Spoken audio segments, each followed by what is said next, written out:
do? What are we to do about this? We have to ask ourselves, what did the titans of industry from yesteryear get for their money? Has the money Bill Gates, Warren Buffett, Ted Turner used to cover the abortions of those that they don't want to feed really been worth the investment? Consider this. What does the treatment of abortion as a civil right do to the developing mind of a young man? He suddenly feels entitled to being able to coax his girlfriend into getting an abortion when she gets pregnant, because the consequence of that life change that fatherhood would entail would be too great. There's very little pressure on these boys to man up and accept their role as father, and this pressure pales in comparison to the pressure on the pregnant woman to actually get the abortion. This is the case now, even more than it was before abortion was turned into a rite of passage, especially in the minority community. Back then, the black family was intact as the white family. However, now, over 70% of black children in America are born out of wedlock.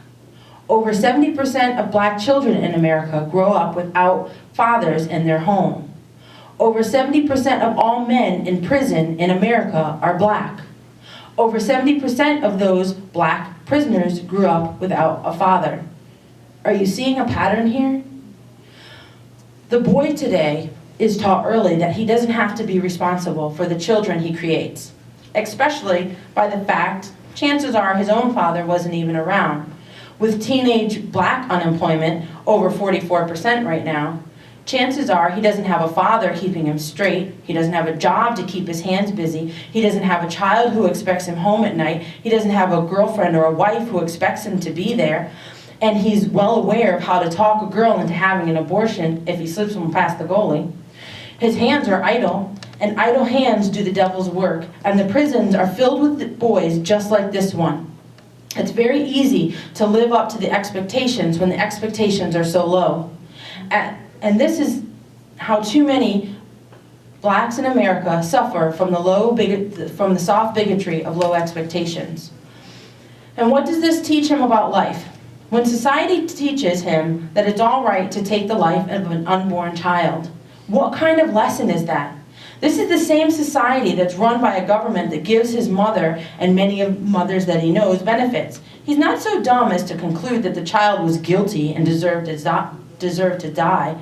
However, in a world full of angst, hormones, and drugs and alcohol to help soothe the boredom that Judge Robert Bork wrote of, he might find it a little bit easier to kill someone who isn't so innocent as an unborn baby, who has never sinned as an unborn baby has. Pop, pop, pop, there goes another one of our boys. And it might be over a nice pair of sneakers.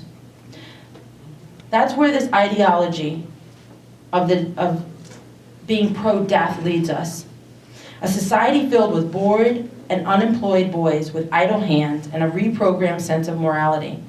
And I could mention the lack of education, but ultimately the mass lack of interest in getting an education is a result of a society that has such low expectations to begin with. Why bother learning to read when the government will clean up all of your messes anyway? We are all imprinted with the biblical knowledge of right and wrong. And I can't prove that, but that is what faith is for. The welfare state, built around the ceremony of abortion, seeks to reprogram that knowledge. It's in very unbiblical ways. Think about a single mother who has so many kids that she doesn't have time to work. It's a simple fact that many of the fathers of those children don't step up because they're convinced that if she didn't have the abortion, that child is no longer his problem, but her problem. Then she takes the responsibility to care for the children, and too often doesn't have the money to afford the family that she has. And in other words, she needs benefits. And those government checks are the most solid source of income that she's ever had. But if she meets a nice man, wants to get married, ultimately, she has to choose between a sure thing in the form of a government check and a man who may not always have a job and can't take care of her the way that check could. In other words, the system that has ensnared people is not a safety net, it's a spider web.